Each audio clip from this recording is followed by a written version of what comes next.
नमस्कार। आज की क्लास में हम देखने वाले हैं कि भारत में पाए जाने वाली मिट्टियों को। तो चलिए हम स्टार्ट करते हैं। सबसे पहले हम देखते हैं कि मिट्टी किसे कहते हैं। तो मिट्टी क्या होता है कि पृथ्वी के ऊपरी सतह पर जो है मोटे छोटे और जो बारीक कार्बनिक और अकार्बनिक जो कण होते हैं उसे ही सम्मिलित रूप से हम क्या कहते हैं, मिट्टी कहते हैं। ठीक है। और जब मिट्टी को हम अगर मिट्टी की जो है ऊपरी परत को जब हम हटा देंगे तो नीचे जो प्राप्त होगा वो क्या, चट्टान। ठीक है। मिट्टी की जो ऊपरी परत को हटाते हैं तो जो अपने को मूल परत प्राप्त होती है वो क्या होती है, चट्टान होती है। ठीक है। और कार्बनिक अकार्बनिक कण मतलब कार्बनिक मीन्स जिसमें कार्बन होता है, अकार्बनिक मीन्स कार्बन नहीं होता है। ठीक, इसमें अम्ल क्षार सारी चीज़ें आ जाती हैं। तो मिट्टी में हमें खनिज के भी कण मिलते हैं। तो इन्हीं सारी चीज़ों से क्या होता है, मिट्टी का निर्माण होता है। अब देखेंगे कि मिट्टी के निर्माण को प्रेरित करने वाले कारक कौन कौन से हैं। तो सबसे पहले हम देखते हैं चट्टानें। ठीक है। क्या देखेंगे, चट्टानें। मिट्टी में जो मूल पदार्थ है वो चट्टानों से ही प्राप्त होता है। ठीक है। क्योंकि चट्टानों के अपरदन से क्या होता है, मिट्टी का निर्माण होता है। जैसे ये चट्टान है, काट छाट होगी, इसमें टूट फूट होगी, इसी से क्या होगा, मिट्टी का निर्माण होगा। ठीक है। तो बाद में चट्टान मान लो इतना हो गया और ऊपर भाग में मिट्टी का इसमें निर्माण हो गया। तो ऐसी मिट्टियों में क्या होता है, इन चट्टानों के गुण पाए जाते हैं। ठीक है। तो ये मिट्टी के निर्माण को प्रेरित करने वाले एक प्रमुख कारण है चट्टान। उसके बाद जो है सेकंड कारक क्या है आपका, जलवायु। ठीक है। तो जलवायु से क्या होगा कि देखते हैं कि जहाँ पर ताप और जो वर्षा है वही मिट्टी के निर्माण में महत्वपूर्ण भूमिका निभाती है। ठीक है। आप देखें कि जहाँ पर जैसे वर्षा ज़्यादा होगी और जहाँ पर ठंड जो है कम पड़ेगी। ठीक है। वर्षा मतलब जहाँ पर ज़्यादा हो रही है तो वहाँ के क्या, खनिज पदार्थ बह जाएंगे। तो ऐसी मिट्टी में जो है खनिज पदार्थों की कमी पाई जाती है। ठीक है। और जहाँ पर कम वर्षा होती है वहाँ की मिट्टी में क्या होता है, खनिज पदार्थ आपको ज़्यादा मिलते हैं। तो जलवायु प्रभावित करता है मिट्टी के निर्माण में।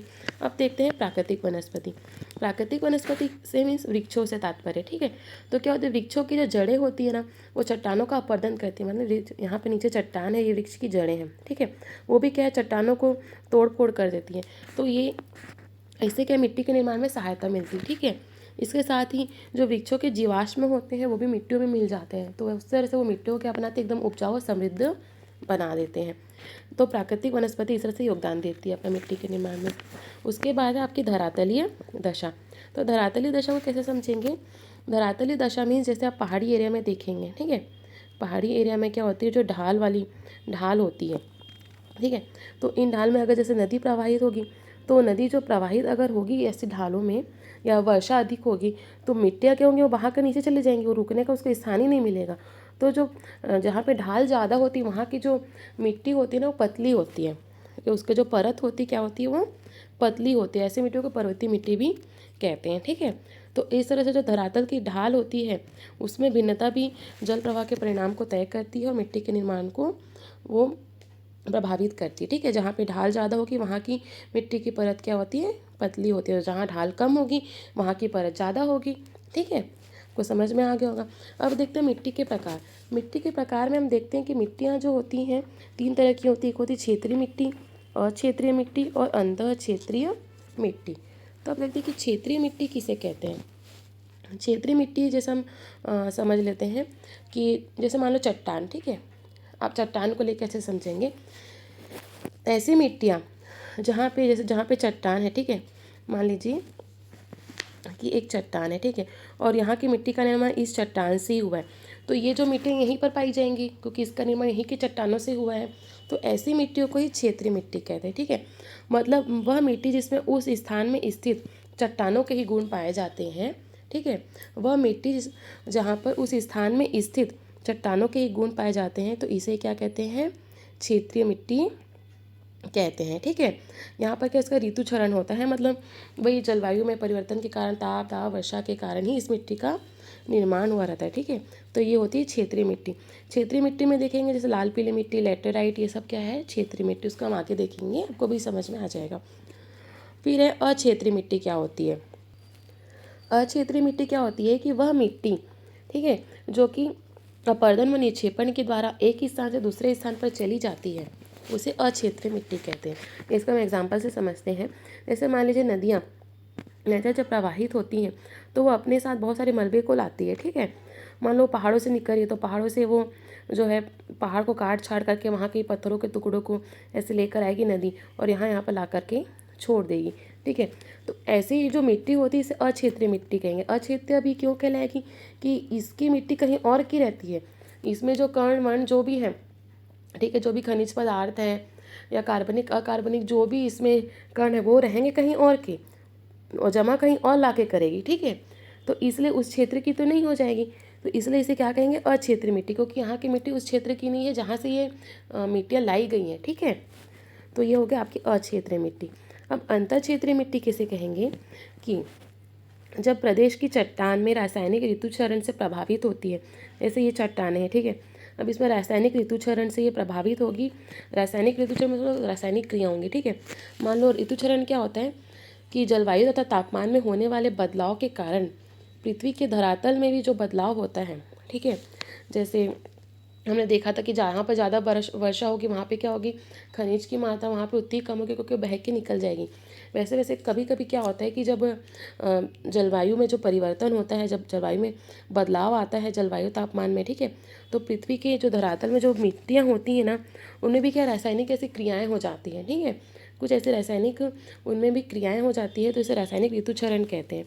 तो जब इससे ये प्रभावित हो जाती है यहाँ की चट्टानें, ठीक है, और एक विलयन जैसी क्रिया उसमें होने लगती है, जैसे विलयन में क्रिया होती है, ठीक है, वैसे इसमें क्रिया होने लगती है, तो उसे अंतः क्षेत्रीय मिट्टी कहेंगे। क्या कहेंगे, अंतः क्षेत्रीय मिट्टी। तो आप देखेंगे भारत में जो लवणीय क्षारीय मृदा पाई जाती है वो भी इसी का उदाहरण है। चूना पत्थर जो मृदा होती हैं वो भी क्या है, अंतर क्षेत्रीय मिट्टी का ही उदाहरण है, क्योंकि इसमें कुछ रासायनिक ऋतुचरण से ही प्रभावित हो जाती है। ठीक है, ऋतुचरण तो हर जगह होता है लेकिन यहाँ पे रासायनिक ऋतुचरण हो जाता है, तो इससे ये प्रभावित होती है। ये अंतर क्षेत्रीय मिट्टी होती है।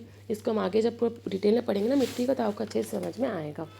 तो चलिए हम अब आगे देखते हैं कि भारत में मिट्टियों के प्रकार को हम देखते हैं। ठीक है, देखते हैं कि भारत में कितने टाइप की मिट्टियाँ पाई जाती हैं। तो भारत में पाई जाती है सबसे पहले जलोढ़ मिट्टी। कौन सी मिट्टी हम देखेंगे, जलोढ़ मिट्टी। यह जो है भारत के सर्वाधिक क्षेत्रफल पे फैली है, लगभग 22% भाग पर ये फैली है। इसका निर्माण कैसे हो गया, नदियों के द्वारा जो लाए गए मलबे के निक्षेपण से इसका जमाव होगा। ठीक है, आप देखेंगे हिमालय से जो है, यहाँ हिमालय पर्वत है, यहाँ से बहुत सारी नदियाँ निकलती हैं। नदियाँ जब इधर बहते हुए आती हैं तो यहाँ पर वो अपना मलबा क्या होती है, छोड़ते हुए जाती है। माने गंगा नदी है, यहाँ वो मलबा छोड़ते हुए जाती है। ठीक है, तो इसी से कौन सी मृदा का निर्माण हुआ है, जलोढ़ मृदा का निर्माण हुआ है। तो जो जलोढ़ मृदा होती है वो 2 टाइप की होती है। कितने टाइप की होती है, 2 टाइप की होती है।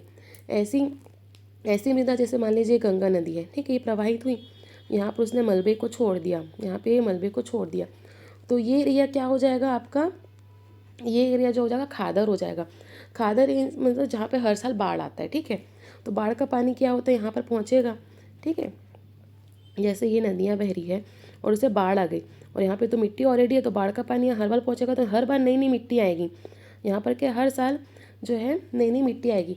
तो जो नवीन मृदा हो, नवीन जलोढ़ होती है, उसे क्या कहते हैं, खादर कहते हैं। क्या कहते हैं, खादर। और इसके ऊपर का एरिया देखेंगे तो इस एरिया में क्या हो जाएगा, बाढ़ का पानी हर साल नहीं पहुँचेगा, जब बाढ़ बहुत अधिक आएगी तभी यहाँ पर बाढ़ का पानी पहुँचेगा। ठीक है, तो ये क्या ज़्यादा उपजाऊ नहीं होती, ये प्राचीन जलोढ़ होती है, इसे बांगर कहते हैं। क्या कहते हैं, बांगर कहते हैं। तो जलोढ़ कितने प्रकार की हो गई, 2 प्रकार की हो गई आपकी, एक खादर कि क्या क्या हो गई, खादर मिट्टी और खादर जलोढ़ हो गई, और दूसरी हो गई बांगर। एक खादर हो गई, दूसरी बांगर। खादर में जहाँ हर साल बाढ़ का पानी आता है, बांगर में जहाँ बाढ़ का पानी हर साल नहीं आता, बहुत ही कम आता है, जब बाढ़ बहुत अधिक आती है तभी उसका पानी यहाँ तक पहुँचता है। तो ऐसी ज़मीन को क्या कहते हैं, मिट्टी को बांगर मिट्टी कहते हैं। ठीक है, आप देखेंगे इसका जो निर्माण है उत्तर का विशाल मैदान में ज़्यादा हुआ है। जलोढ़ मिट्टी कहाँ पर पाई जाएगी, उत्तर भारत का जो विशाल मैदान वाला जो एरिया है, ठीक है, ये असम तक के क्षेत्र में पाई जाएगी, पश्चिम बंगाल में भी पाई जाएगी ये। ठीक है, आप देखेंगे कि ये पंजाब, हरियाणा, राजस्थान के कुछ भागों में, उत्तर प्रदेश में, बिहार में, आपका ये पश्चिम बंगाल तक में विस्तृत है। ठीक है, असम में, और इसके साथ ही तटवर्ती मैदानों में भी इस ये मृदा आपको दिखेगी। कौन सी मिट्टी, जलोढ़ मिट्टी। मीन्स इसका निर्माण क्या होगा, नदियों के द्वारा लाए गए मलबे के निक्षेपण से जो है इसका निर्माण हुआ है। कौन सी मिट्टी का, जलोढ़ मृदा का। ठीक है, अब जलोढ़ मृदा आप देखेंगे एक अक्षेत्रीय मिट्टी है, क्योंकि ये यहाँ पर जो मिट्टी पाई जाती है वो हर साल बदलती रहती है, और निकलती नदियाँ कहाँ से निकलती, नदियाँ तो पर्वतों से निकलती हैं, तो पर्वतों के जो कण हैं, ठीक है, पर्वतों से जो कण अगर आते हैं और अन्य स्थानों से जो भी कार्बनिक अकार्बनिक कण आते हैं वो रहते कहीं और के हैं, रहते कहीं और के, और यहाँ मैदान में आकर के मिलते हैं, ठीक है, यहाँ पर मिट्टी का निर्माण करते हैं। तो इस प्रकार से ये जो मिट्टी है वो क्या है, एक अक्षेत्रीय मिट्टी है। इसके अंदर जो चट्टानें होगी उसके गुण इस मिट्टी में आपको नहीं मिलेंगे, ठीक है, कहीं और के गुण इससे मिलेंगे। तो ये क्या है, एक अक्षेत्रीय मिट्टी है। जलोढ़ मृदा क्या है, अक्षेत्रीय मिट्टी है। यह जो बहुत ही ज़्यादा उपजाऊ होती है, उपजाऊ इसलिए होती है क्योंकि इसमें हर साल नई परतें आती रहती है, ठीक है, तो ये बहुत ज़्यादा उपजाऊ होती है। ये अनाज की फसल के लिए अच्छी होती है, जैसे गेहूँ, धान, दलहन, गन्ना आदि के लिए अच्छी होती है, ठीक है। नाइट्रोजन, फास्फोरस और ह्यूमस की इसमें कमी होती है। भारत के लगभग सभी मिट्टियों में आपको नाइट्रोजन, फास्फोरस, ह्यूमस की कमी मिलेगी ही, ठीक है। इसके बाद हम देख लेते हैं नेक्स्ट काली मिट्टी को। कौन सी मिट्टी है, काली मिट्टी। काली मिट्टी का निर्माण कैसे हुआ। आपने मेरी पिछली क्लास में जो है चट्टानों को पढ़ा था, तो हमने देखा था कि महाराष्ट्र में दक्कन टाइप का निर्माण हुआ था। कैसे हुआ था, ज्वालामुखी यहाँ पे फटा था बहुत ही करोड़ों साल पहले। पृथ्वी भारत में क्या ज्वालामुखी जो है फटा था, ठीक है, उससे लावा निकला था, और वो जो लावा की परत दर परत जमने से क्या हुआ था, दक्कन ट्रैप का निर्माण हुआ था। अब इस दक्कन ट्रैप के ही विखंडन से, ठीक है, और इस जो दक्कन ट्रैप था इसमें क्या बेसाल्ट ज़्यादा था, क्या था, बेसाल्ट की मात्रा ज़्यादा थी, और इसमें जब विखंडन हुआ सालों की प्रक्रिया में होता है, ठीक है, इसके विखंडन से क्या होगा, काली मिट्टी का निर्माण होगा। क्या होगा, काली मिट्टी का निर्माण होगा, ठीक है। तो काली मिट्टी कैसी मिट्टी हो गई, इसमें दक्कन ट्रैप में ही इसका निर्माण हुआ है, ठीक है, तो इसके गुण इसमें पाए जाएंगे। तो काली मिट्टी क्या होगी, एक क्षेत्रीय मिट्टी है। काली मिट्टी क्या है, एक क्षेत्रीय मिट्टी है। काली मिट्टी की कुछ खासियतें देखेंगे कि इसकी जल धारण क्षमता बहुत ही अधिक होती है, ठीक है। जल धारण क्षमता क्या है इसकी, बहुत अधिक होती है। जब इसमें पानी ज़्यादा हो जाता है और गीली होने पर क्या एकदम चिपचिपी हो जाती है, ठीक है, और जल की कमी ज़्यादा हो जाए तो इस पर दरारें भी पड़ जाती हैं। आप देखेंगे काली मिट्टी जो है मेन जो है ये कपास की खेती के लिए सबसे उपयुक्त होती है। क्या होती है, कपास की खेती के लिए सबसे उपयुक्त है काली मिट्टी, ठीक है। काली मिट्टी को आप देखेंगे इसको कपासी मिट्टी भी कहते हैं, क्योंकि कपास के लिए सबसे अच्छी मिट्टी है, इस वजह से कपासी मिट्टी भी कहते हैं, और इसे रेंगुर भी कहते हैं, ठीक है। यह कहाँ कहाँ पाई जाएगी, तो देखेंगे दक्कन ट्रैप जहाँ जहाँ पर होगा वहाँ पे आपको काली मिट्टी जरूर मिलेगी, ठीक है। तो देखेंगे मेनली इसका विस्तार जो महाराष्ट्र में है, थोड़ा सा गुजरात में मिलेगा, थोड़ा सा एमपी मिलेगा, नीचे कर्नाटक में मिलेगा, इसका थोड़ा सा तेलंगाना में मिलेगा, आंध्र प्रदेश में, ठीक है, और थोड़ा राजस्थान में भी इसके अंश आपको मिलेंगे। काली मिट्टी यहाँ भी पाई जाएगी। तो काली मिट्टी जो है कपास के अलावा गन्ना, सोयाबीन, मूंगफली के लिए भी एक अच्छी मिट्टी है, ठीक है। ये काली क्यों होती है, क्योंकि इसमें लोहे के अंश ज़्यादा होते हैं, क्या होते हैं, लोहे की मात्रा ज़्यादा होती है, इसलिए ये क्या होती है, काली होती है मिट्टी, ठीक है। आपको इतना काली मिट्टी में याद रखना है। अब नेक्स्ट हम देखते हैं लाल एवं पीली मिट्टी। कौन सी मिट्टी है, नेक्स्ट है लाल एवं पीली मिट्टी, ठीक है। लाल एवं पीली मिट्टी को आप ऐसे याद रख सकते हैं, आपने चट्टान की क्लास में मैंने पढ़ा होगा कि आर्कियन क्रम की चट्टानें, ठीक है, तो जहाँ जहाँ आर्कियन क्रम की चट्टानें मिलेंगी वहाँ वहाँ आपको लाल पीली मिट्टी भी मिलेगी, ठीक है। जहाँ जहाँ आर्कियन क्रम की चट्टानें मिलेगी वहाँ आपको लाल मिट्टी जरूर मिलेगी। देखेंगे हर जगह नहीं, लेकिन आपको मेनली मिलेगी, ठीक है। देखेंगे कि आर्कियन क्रम की चट्टानों से ही ग्रेनाइट और निस चट्टानें बनी थी, ठीक है। जब आर्कियन चट्टानों का जब विखंडन अपरदन हुआ था उसी से क्या हुआ था, ग्रेनाइट और निस्क्रम की चट्टानें मिली थी। मीन्स जहाँ पे आर्कियन क्रम की चट्टानें होंगी वहाँ पे ग्रेनाइट नीस होंगी, और ग्रेनाइट नीस के विखंडन से ही लाल पीली मिट्टी का निर्माण हुआ है, ठीक है। तो ग्रेनाइट एवं नीस जो चट्टानें थी उनके विखंडन से कौन सी मिट्टी का निर्माण हुआ है, लाल पीली मिट्टी का ही निर्माण हुआ है, ठीक है। आप देखेंगे इसका विस्तार कहाँ कहाँ पर दिखेगा आपको, तो आप देखेंगे यहाँ पे छत्तीसगढ़ में, ठीक है, आपका हो गया, ये छत्तीसगढ़ हो गया, उड़ीसा हो गया, झारखंड हो गया, तेलंगाना में मिलेगा आपको, आंध्र प्रदेश में, कर्नाटका में, ठीक है, तमिलनाडु में। तो ये जो इस तरह यहाँ पर आपको कौन सी मिट्टी का विस्तार मिलेगा, लाल पीली मिट्टी का आपको विस्तार मिलेगा। इसका निर्माण किससे हुआ है, ग्रेनाइट व नीस के विखंडन से हुआ है, ठीक है। लाल पीली जो मिट्टी है इसमें लाल रंग की होता है, लोहे के ऑक्साइड के कारण ये लाल रंग की होती है, ठीक है।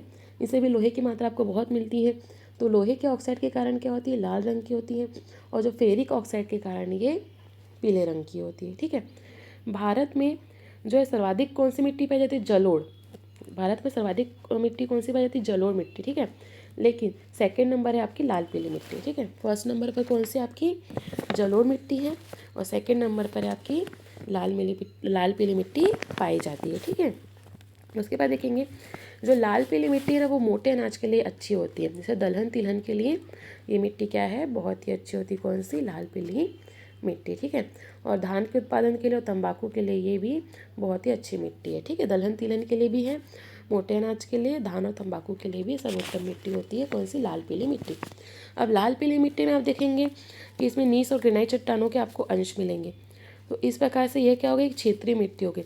मतलब जहाँ जहाँ पर ग्रेनाइट और नीस चट्टानें पाई जाएंगी, है ना, उसका मूल रूप तो आर्कियन क्रम की चट्टानें था, तो वहाँ पर क्या होगी, लाल पीली मिट्टी भी पाई जाएगी। तो इस तरह से ये क्या है, क्षेत्रीय मिट्टी है। उसके बाद हम देख लेते हैं आपकी लैटेराइट मिट्टी। कौन सी मिट्टी आ गई आपकी? लैटेराइट मिट्टी। लैटेराइट मिट्टी कहाँ पाई जाएगी? जहाँ पर 200 सेंटीमीटर से अधिक वर्षा होती है, ठीक है।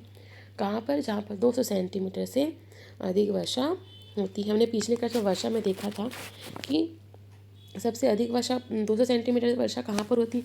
आपका इधर जो पश्चिमी घाट में भी होती है, पूर्वी घाट में भी होती है 200 सेंटीमीटर से अधिक वर्षा, ठीक है। अब अधिक वर्षा होने से लैटेराइट मिट्टी कैसे बनेगी? अब देखेंगे, मान लीजिए कि ऊपर में ये क्या मिट्टियाँ हैं, ऊपर में क्या ये मिट्टी है और नीचे ये आपके कंकड़ है। नीचे क्या? कंकड़ पत्थर है, ठीक है। चट्टानों की अवशेष टूट फूट के कंकड़ पत्थर बन गए हैं, समझिए।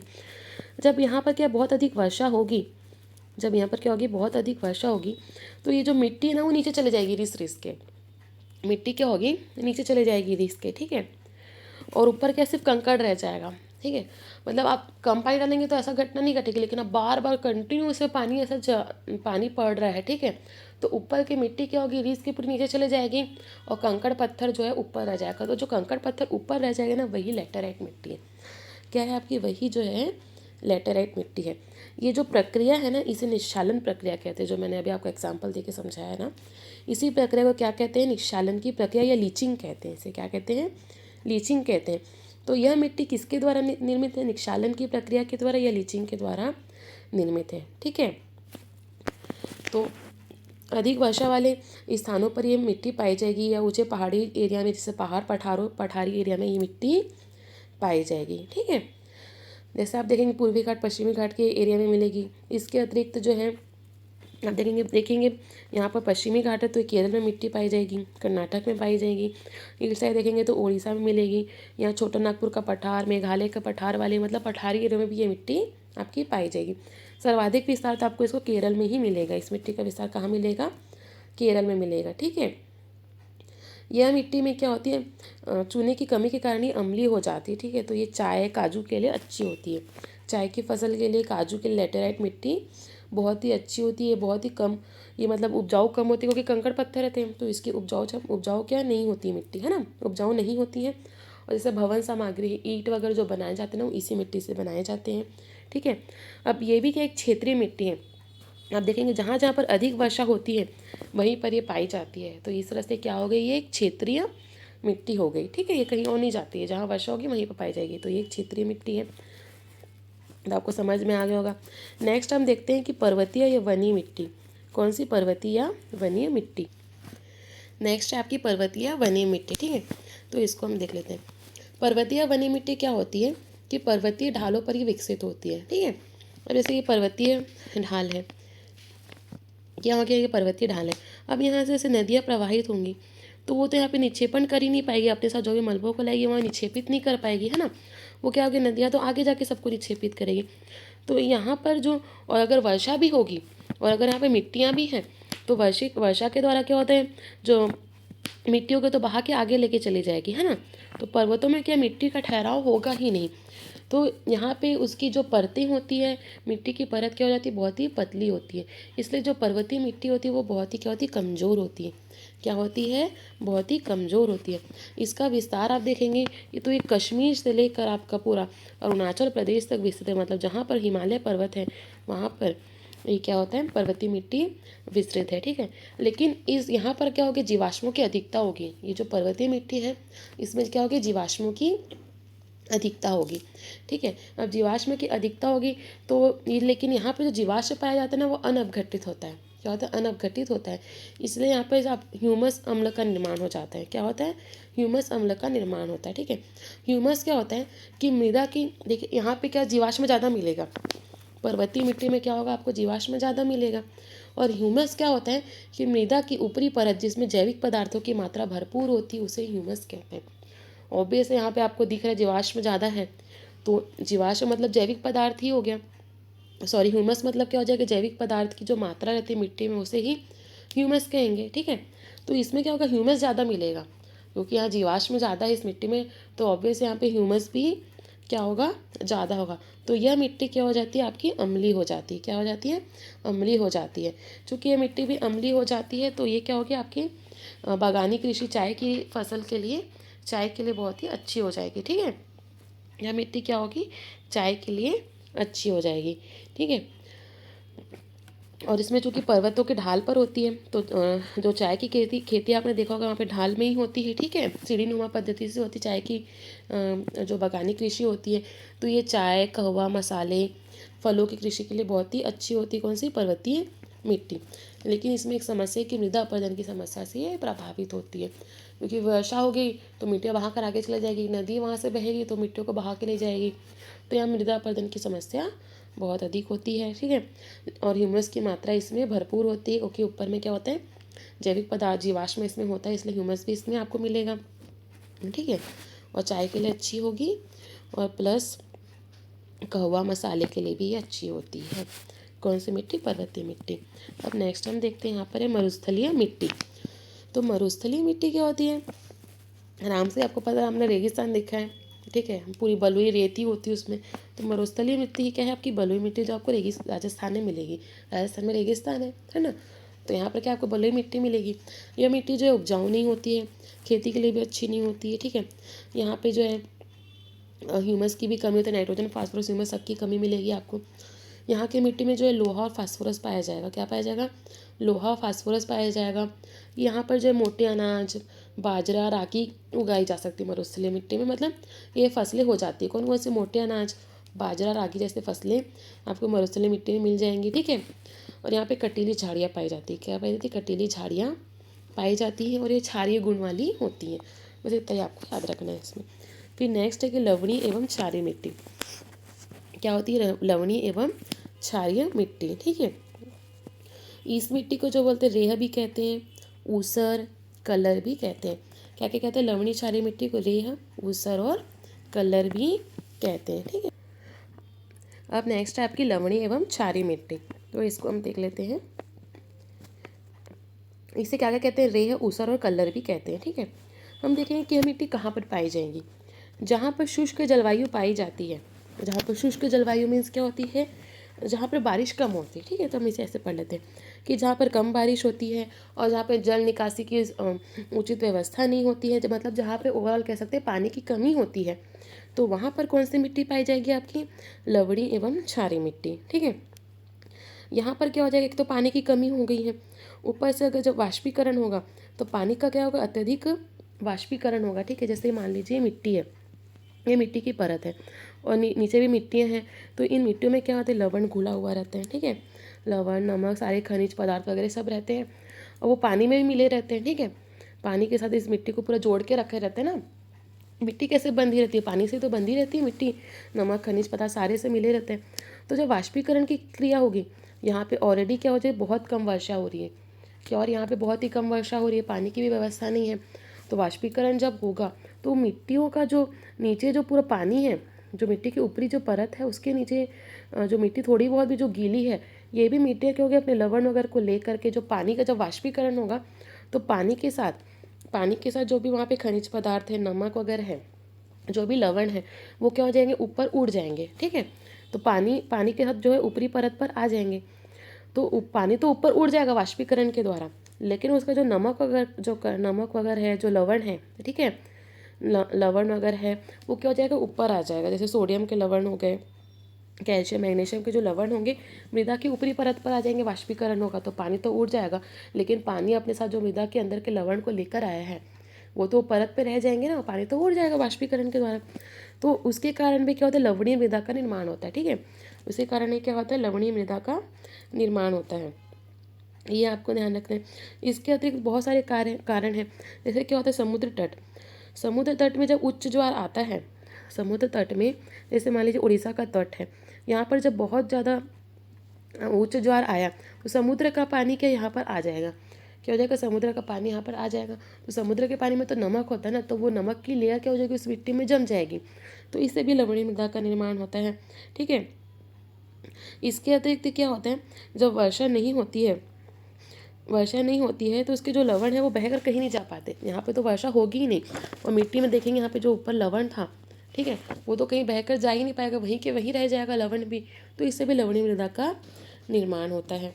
ठीक है, आपने देखा होगा, एक एग्जाम्पल बता देती हूँ आपको कि आप एक पतीले में अगर आप पानी रखेंगे, उसे धूप में रख देंगे तो पानी जो है वो भाप बनकर उड़ जाएगा, लेकिन लवण क्या ऊपर में वहाँ पे जमा हुआ आपको दिखेगा। ठीक है, सफ़ेद सफ़ेद, तो बस वही चीज़ें हैं। तो ऐसे ही क्या होता है, लवणीय और क्षारीय मिट्टी का निर्माण होता है, इसे रेह, ऊसर और कल्लर भी कहते हैं। ठीक है, यह एक अंतर क्षेत्रीय मिट्टी हो गई। क्या हो गई, एक अंतर क्षेत्रीय मिट्टी होगी। देखेंगे क्योंकि इसका रासायनिक ऋतुक्षरण हुआ है। क्या हुआ है, रासायनिक ऋतुक्षरण। ऋतुक्षरण देखा जाए तो ये है कि जलवायु में जो तापमान वगैरह में जो परिवर्तन होता है, ठीक है, जब तापमान में जो परिवर्तन होता है उसके कारण जो वहाँ की चट्टानों में परिवर्तन होता है वही क्या है, ऋतुक्षरण है, या वहीं की जो मिट्टी में परिवर्तन हो रहा है वही ऋतुक्षरण है। ठीक है, इसको अपघटन भी, अपक्षय भी कहते हैं इसी। ठीक है, तो ये क्या एक रासायनिक प्रक्रिया टाइप का हो रहा है, क्योंकि नमक ऊपर आ जा रहा है, पानी वाष्पीकरण बन के वाष्प बनकर उड़ जा रहा है, नमक ऊपर आ जा रहा है, तो इस तरह से एक रासायनिक टाइप का ये यहाँ पर क्या हो रहा है, ऋतुक्षरण हो रहा है। और इस तरह से ये क्या एक अंतर क्षेत्रीय मिट्टी है। क्या है, एक अंतर क्षेत्रीय मिट्टी है। आप देखेंगे इसका विस्तार कहाँ कहाँ पर है, तो देखेंगे दक्षिणी पंजाब में, ठीक है, और आपका दक्षिणी हरियाणा में इसका विस्तार मिलेगा। इसके अतिरिक्त राजस्थान का जो पश्चिमी भाग है यहाँ पर आपको देखने को मिलेगा, क्योंकि यहाँ पे बहुत ही कम बारिश होती है। ठीक है, इस एरिया में क्या बारिश कम होती है, तो वहाँ पर आपको इसका विस्तार मिलेगा।